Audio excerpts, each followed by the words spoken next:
Before we get to Keith, take a look at this. Snow in Colorado. Copper Mountain and several other areas in the state reported their first snowfall today. Actually, the state is running behind compared to the last 2 years, where a lot of mountain peaks got their first snow in the middle of August. So, Keith, I'm glad we're not talking about snow. Yeah. No, I mean, keep in mind, those Talking mountains about are rain, though. so high. You know, Yes, like right. Mount Washington had a little snow a week or two ago, and they're like half the height of some of those. Okay, we got a lot to talk about here, as Yes. you may know, so I'll get through the next couple of days relatively quickly. We've got some showers out there. We've got a lot of clouds. It's just not a very pleasant day, right? It's also sticky.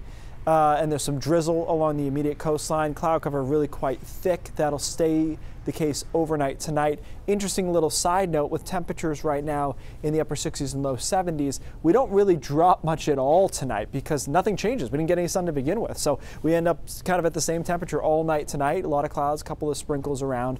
First half of the day tomorrow, a couple of showers. Most of us dry though until the afternoon. That's when a cold front comes through. Showers, thunderstorms, some heavy downpours in here. This is 5 o'clock, 6, 7 o'clock. And then kind of lingering over down East Maine overnight tomorrow night into Thursday morning.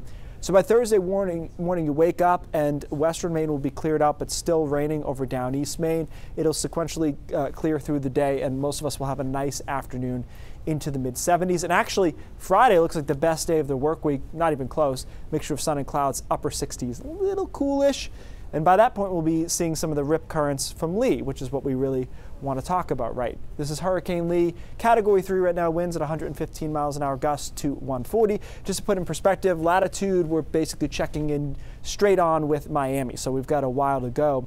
So far, the computer model guidance has done a good job with the beginning part of Lee's track, putting it to the southwest of Bermuda as anticipated. So as it moves northward here, it will be a Category 2, Category 1, and then I think by the time it gets into the Gulf of Maine, it's going to be close. It could be a low-end Category 1 storm, but my sense is it'll likely be a tropical storm once it gets kind of even with Portland, because we've got really cold water here. You may have noticed if you've been in there. We've got the jet stream, which starts to shear out these storms. It's just a really hostile environment for storms, and I think we're going to see Lee on its kind of dying end. That being said, there will still be impacts, and we have two little things to kind of work out here. One is the exact location of the low. The European model has it closer in. You look at the GFS model, it doesn't look like a big difference, but it is. Puts the core a lot closer to Maine as opposed to this, which is more progressive. We're on the very edge of this. But I think the best way to address this is to address what's the worst case scenario. What does that look like? So the Euro, let's just say the Euro is going to be dead on. It's a more westward track. It's as close to Maine as any model has it.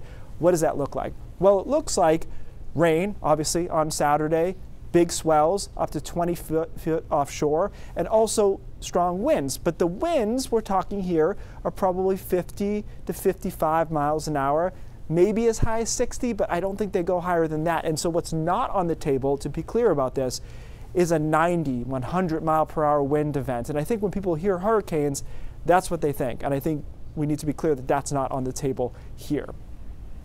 But guys, you know, Saturday could be a rough day. We've got beach erosion problems. Obviously, we'll have some coastal flooding impacts. We have a northeast wind is what it will come from. With the leaves still on the trees and the ground saturated, this could be, you know, a power outage event. 200,000? I mean, just off the top of my head. That's what this feels like right now. Now, we still got a couple of days for it to, but you're not boarding up your windows. You're not doing any of that type of stuff. Maybe just think about if you didn't have power for a couple of days. Yeah. All right. Thanks, Keith.